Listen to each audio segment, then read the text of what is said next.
Hey Connor, how's it going? Good, how are you? Good.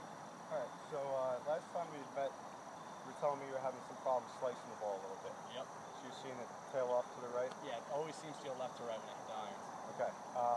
One drill I want to try, I noticed that your swing plane is coming outside to in a little bit, and what that's going to cause is a spin generating on the ball where it's going to start flying out to the right on you. A simple drill that I'm going to show you today, I mean, it's something that's simple enough you can do it yourself at home or at the driving range yourself, is it's called the Miss the Object drill. Okay. So what I have here, just anything, you can use a head cover, water bottle, and what I'm going to do is I'm going to set it up just outside of your target line and about 6 inches behind the ball. And what it's going to do is, by having this bottle right around here, it's going to have it in your head, you're visualizing coming inside out more and getting a better, flatter swing plane to try and just help you out and hit straighter shots. So why don't you try one, maybe take a half swing and we'll see how that works, and then we'll move on to a full swing.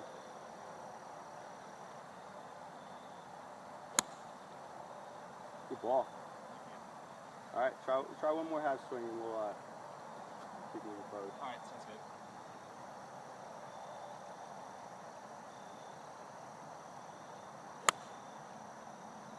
Another good one. Starting to see a little bit of drawdown. Yep, definitely.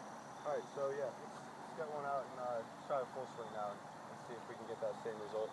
Okay. You're not feeling uncomfortable with the bottle there, are you? No, it's good. Alright, great.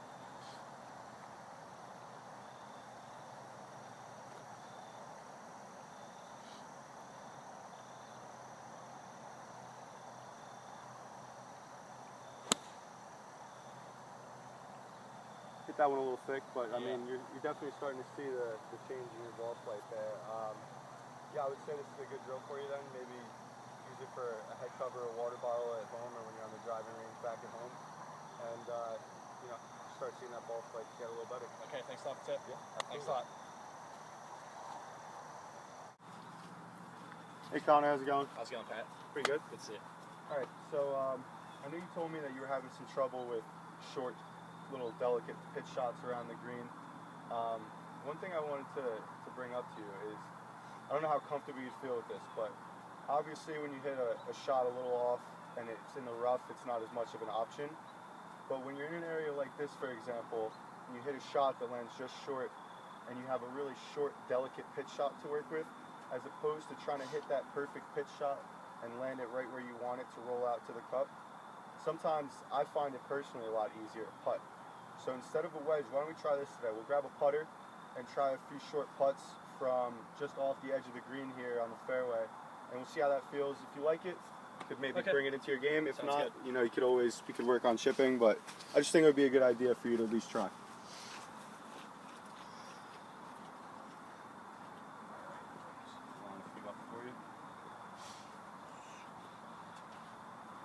Alright, let's take a look. So, I mean, it's a little thicker, obviously, through the first half of the putt here because you're on fairway instead of green. Okay.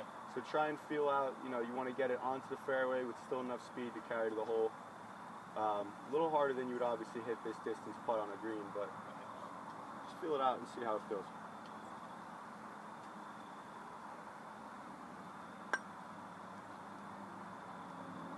It's pretty good. Yeah. I mean, it's different with the thicker grass. It goes slower at first. You have to adjust that really. Right, and I mean, what you want to look at while you're hitting these putts real quick is, you can go ahead, you can putt it. You want to kind of compare it. If you had a wedge in your hand, you know, would you have gotten it 2.5 feet? And I mean, the consistency is obviously going to be a lot different. There you go, you almost made that one. So I mean, obviously it's something to think of, it's something to practice, and if you just want to look at how much closer you're getting it with putts as opposed to chips, maybe it's something you want to incorporate into your game. Okay. Should hit one more. See if you can make this one.